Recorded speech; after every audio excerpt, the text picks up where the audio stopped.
Hi, I'm Debbie Moraes. Once again, welcome to Legal Matters, the program that's been designed to address the timely, critical, and sometimes contentious issues that are affecting your home and work life. It's legal information, practical solutions, and straight talk about a wide variety of topics that will affect your life. Sometimes about finance, sometimes family law, Social Security, and today we'll help you understand a little bit about unemployment insurance benefits, and particularly in view of the fact that they're being curtailed, or at least being discussed as that, thanks to sequestration.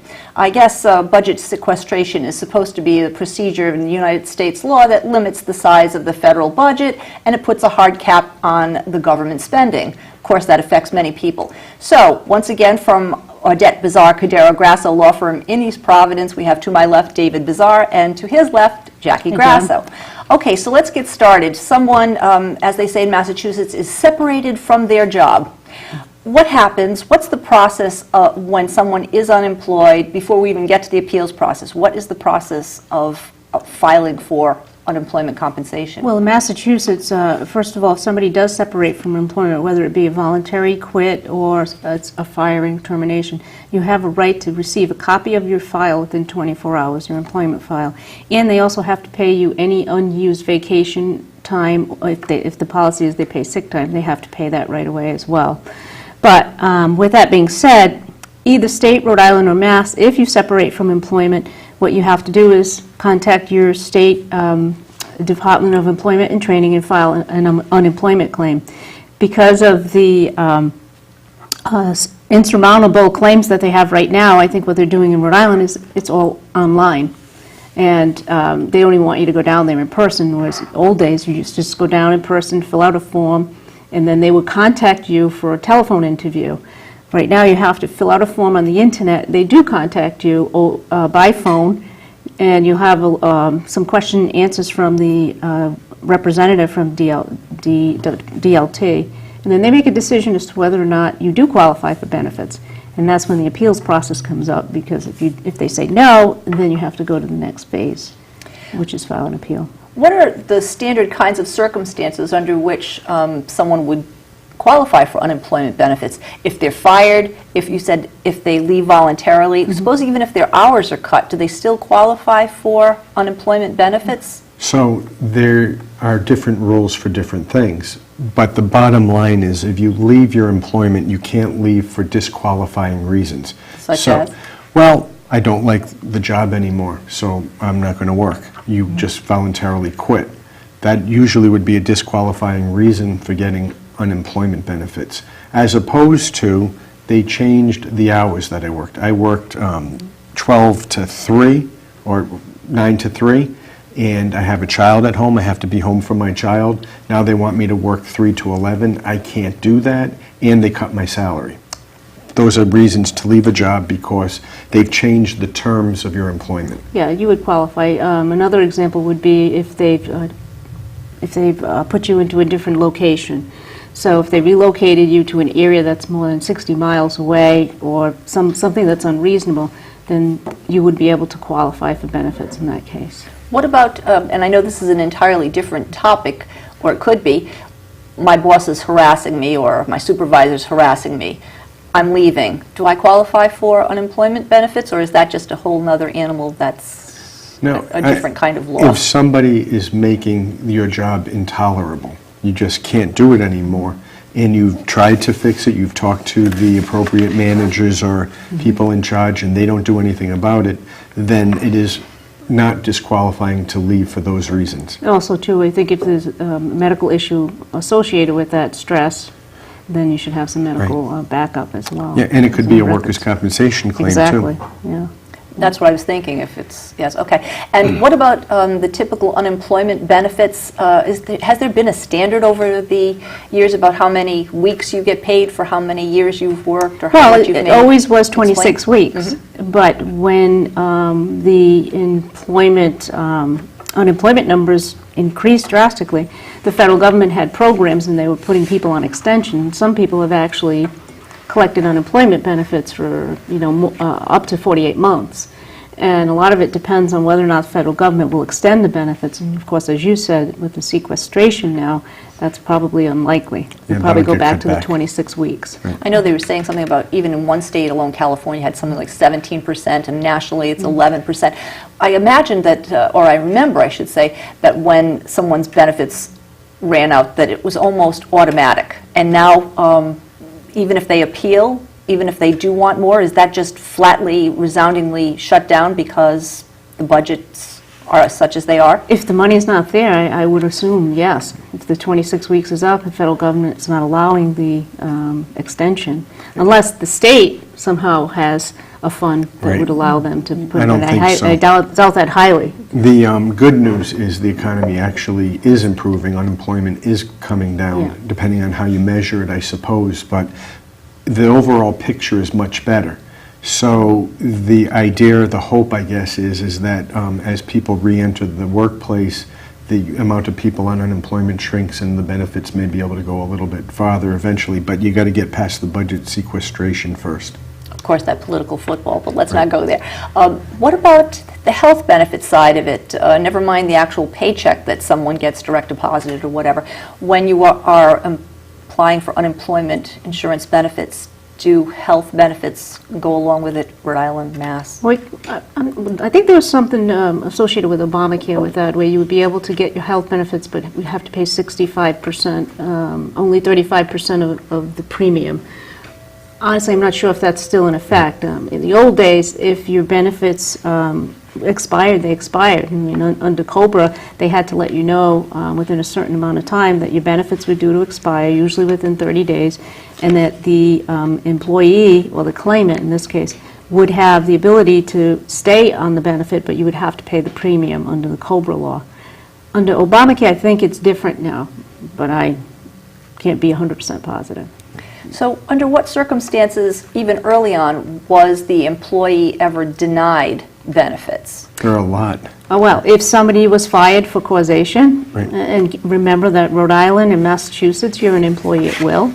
So if you're fired, for instance, you're caught stealing money from a cash register, you work for a retail place and you're caught stealing money from a cash register, and they have video proof of that, well, that's a circumstance where you would be disqualified. Insubordination. That's what I was going to say. Okay. Yep, you refuse to do something that is reasonably requested. That's grounds for being terminated. Disclosing confidential information. So what's the actual process? Suppose one of these circumstances takes place, and short of someone actually catching you with your hand in the cookie jar on video, there's a dispute. You say that I did do this, I say that I didn't. Is there a court case, and under what, or during which time when it's being disputed, I don't get paid because it's up in the air? It prolongs the, or delays it? If you're denied, then unemployment will let you know in writing. Then they tell you in the letter you have a period of time in which you can appeal it. When you appeal it, they will schedule a hearing for the claimant and the employer to attend before a hearing officer. The employer, if the employer doesn't show up, that's great, then you lose. You know? Automatically? Yeah. But if there is a hearing, then you have a right to present your case. You can even bring witnesses if you want. You can bring a lawyer if you want. It's not necessary. At that point, if they still deny you, then you can file another appeal, which goes before a 3-member panel. It's still at the DLT level. If they deny you again, then you have a right to appeal it to district court. And then at district court, you're in front of a judge. From there, Supreme Court. Yeah. So early on, when someone disputes it and it goes to the first level, how would you suggest that someone prepare their case, whether they're without, especially if they weren't with a lawyer as yet, didn't feel that they needed one as yet? What would you suggest that they do to prepare their own case? Well, just back up. If the employer is granted benefits at the outset, the employee, I'm sorry, the Yes. claimant, and the employer appeals, well, the claimant is still able to collect those benefits. They're Yes. not going to penalize the claimant at that point. It's only when the claimant is denied that you They're don't get your denied. benefits. So what would happen next? Okay. How would you prepare How do you the prepare case? it? You want to document everything, okay? Even if there's something going on at your job right now and you think it's going to result in a layoff or a termination, I always tell people, keep a log, document everything. Make sure you have your dates and your facts correct. If you have anybody that you work with that would be willing to testify on your behalf, then I would definitely say bring that person with you. And also you can do some legal research. It's out there. You know, there are cases that you can look up on the internet, and on findlaw.com you can find some case law that might work on your behalf. It's like any other case that you're preparing for a hearing. You have to sit down and think about what it is you need to prove. Yeah. So if at the first level you're denied because they said you left for disqualifying circumstances because you refused to do something, then you would need to bring in fact witnesses to show whether or not you indeed refused to do something, or if there was good cause to not do something, and be able to prove that which you have to prove in order to say, no, I didn't leave for disqualifying reasons, I left for a valid reason. Mm-hmm. How do you prove that you did not put your hand in the cookie jar when there's no video? Well, then it's, you know, He he said, said, she she said. Yeah. Usually if somebody's at that point, there are probably other factors that have, you know, caused the termination. And I mean, it could be insubordination or whatever it is. If you're not caught with a hand in the cookie jar, but you instead either, maybe there's an incident that caused the termination. For instance, I don't know, maybe you took a day off and they found out you were on the Today Show because they were watching watching television that morning. Something like that. If it's an isolated incident, then in that case there is case law that supports the claimant having being qualified for benefits. The seminal case in Rhode Island is Boynton Cab case, and that's what that basically says. If it's an isolated incident, it's not enough to disqualify the person from benefits. And you know, just plead your case. Many employers, I can see it on their own behalf, wanting to deny that because it saves them some money. Meanwhile, from the employee's standpoint, why wouldn't he be able to simply say, I paid into that as an employee, I funded that, I'm entitled? Isn't that pretty much the way it should come down, unless their hand is in the cookie jar? It's TDI that you pay into like that and that you fund. Unemployment, Payroll deduction, though? as unemployment goes, the rules are that you are only entitled to collect on unemployment if you leave for a reason other. In other words, let me go back a step. There are some clients I have who are employers. They have to pay, the way they set it up, they don't pay into unemployment much ongoing. They pay a percentage of whatever the person is collecting unemployment, in a fairly high percentage. Yes. So the issue there is, why should they have to pay somebody who's left for a disqualifying reason? For example, I had a case where somebody wanted to, they were moved from one store that the company owned to another store, and they said that was grounds for them to be able to leave the work and collect unemployment, which the employer would have had to pay a fair percentage of. It was about 10 miles apart. It was Cranston to Providence. And the board decided that that was not grounds to leave your job. You were just moving. They tried to argue it was a little bit more of a dangerous area. There were other factors, but the factual basis really was it was 10 miles farther away, and that's not grounds to collect unemployment. If the person was able to collect unemployment, the employer would have to pay as if they were still working there just about, and that's not fair. And if they do take the money out of your check, the condition is you're not going to be able to get that money back unless you qualify for unemployment. You just can't call the Department of Labor and Training and say, hey, I paid into this, I want my money back. It doesn't work that way. Although you could see someone easily saying that. I can understand that point, exactly, yeah. Well, but I paid into TDI. Yes, and thankfully you're not sick. Right, well, you have to be Disability. disabled to collect it. I'm not working now, I want to collect my money back from TDI that I paid in. You still have to meet the terms of the conditions to get. That's logical.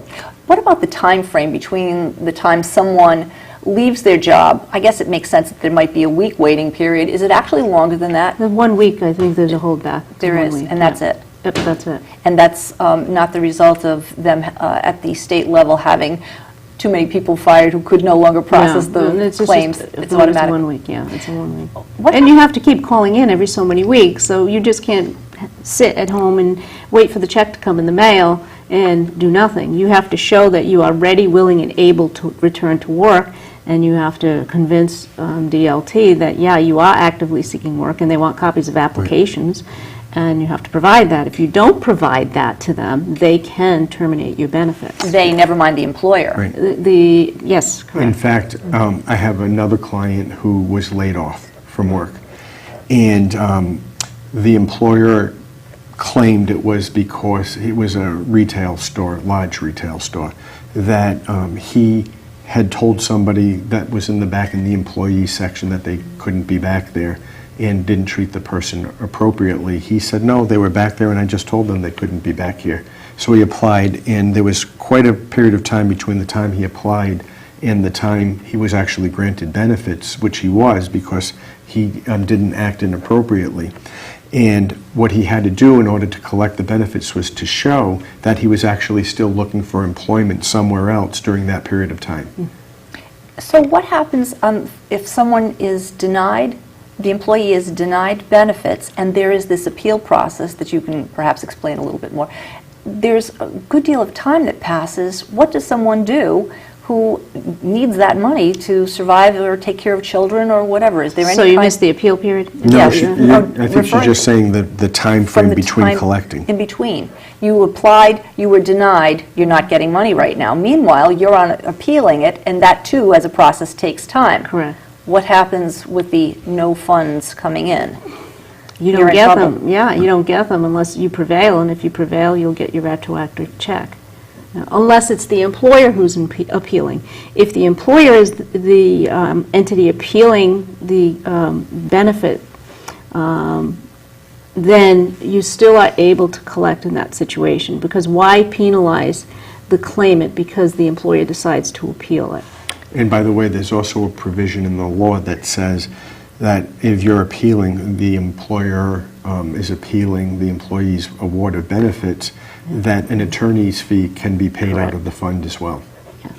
And typically, if a lawyer is enlisted, what would such really cost? And would it ever be worthwhile when you think about the cost or what the total of unemployment benefits are anyway? Usually not a lot of money. It might be a very significant amount to the individual, but certainly it's not a lot of money. Does that make it worthwhile for I've done them lawyers? for as little as $400, Yes, okay. Yeah, depending on the complexity of the case, and up to $1,000. depending on what process you're at and where you are in the procedure, the fund actually may pay some of the attorney's fees. Correct, yeah.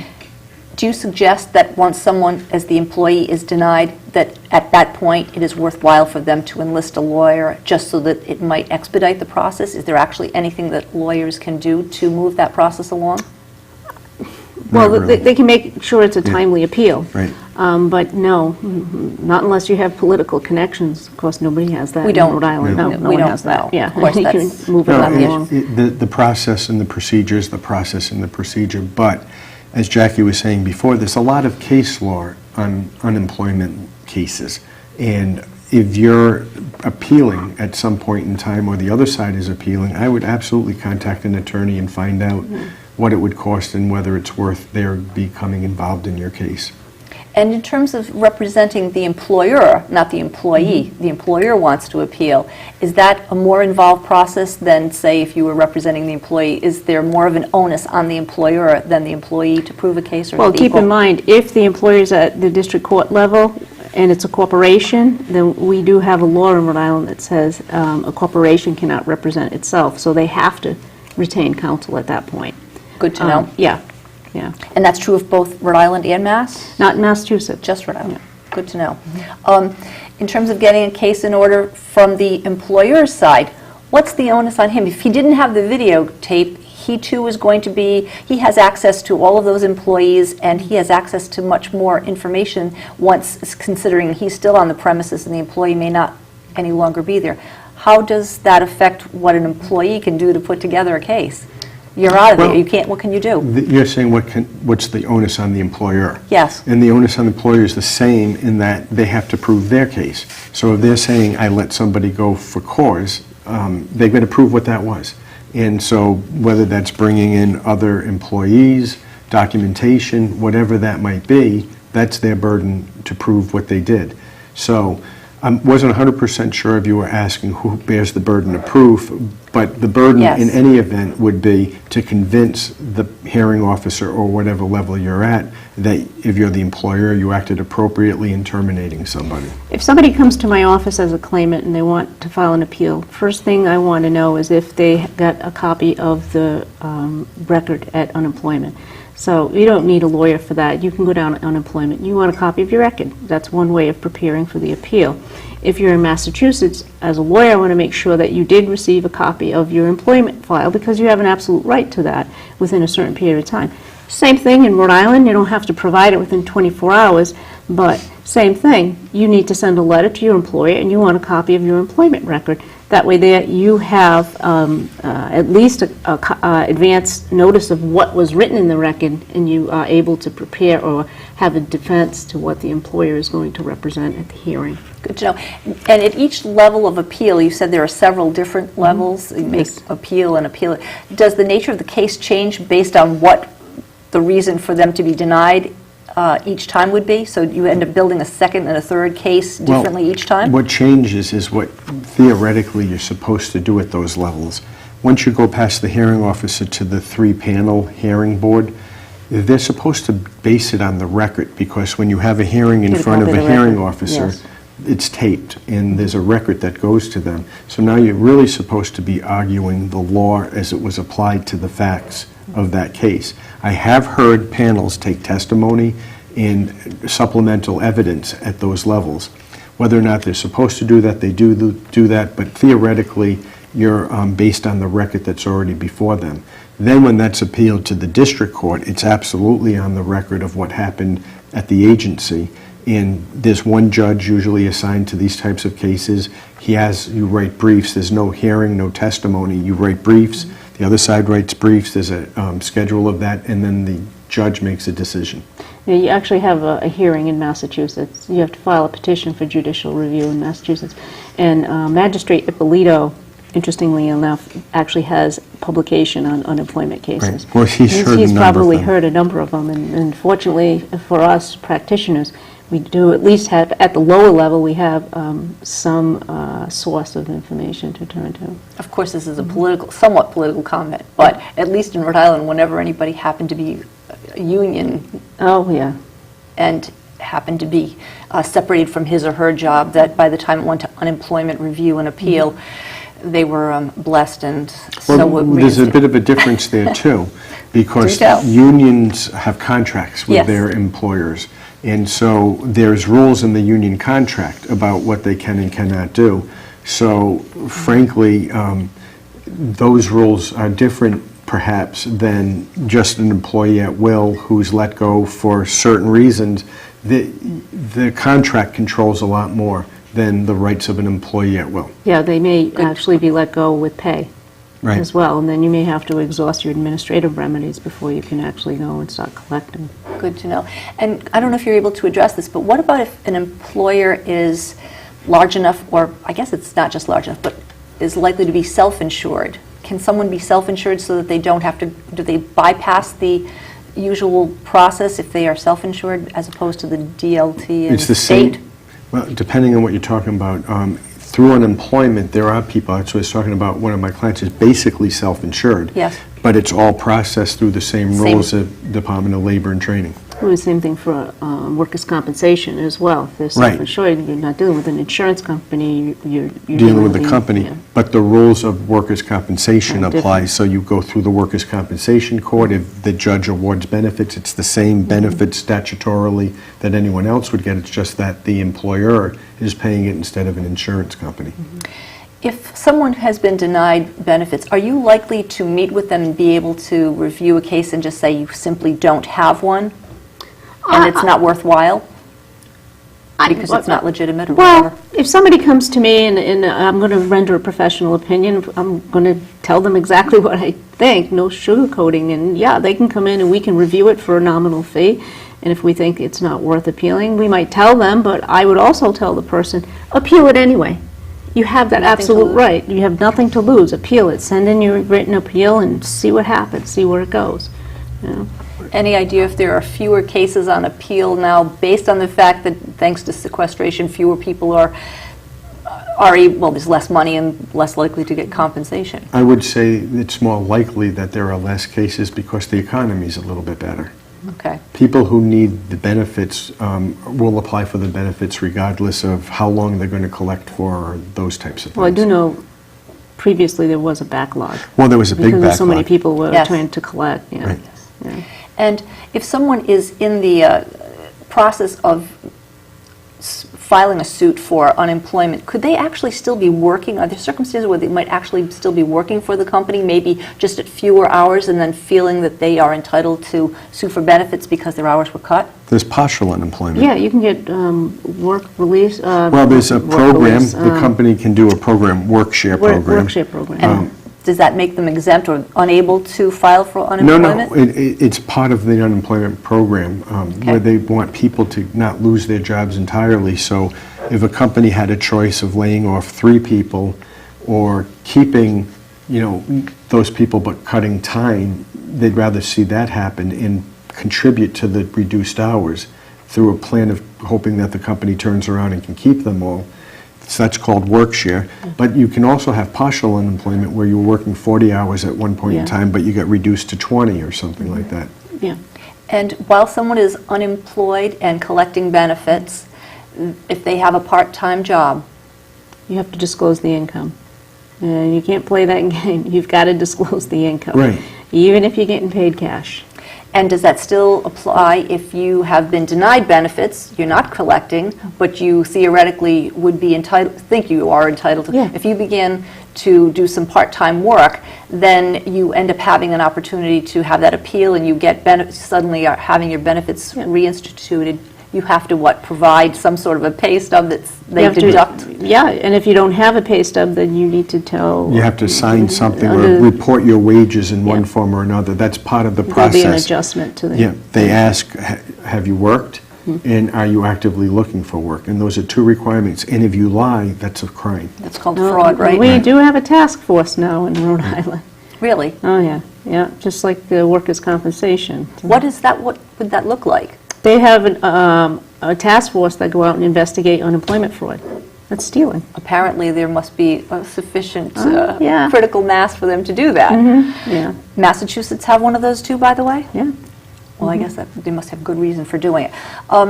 What else do we need? Online, you mentioned earlier that they don't want to see you at the unemployment No. offices anymore. You Suppose- can't, you can call and it'll ring and ring and ring and ring. And so what happens if you happen to be among the few, perhaps, who do not have computers? You have to go to the local library or see your child? Or Well, I would go and knock on the door and insist that they see me in person.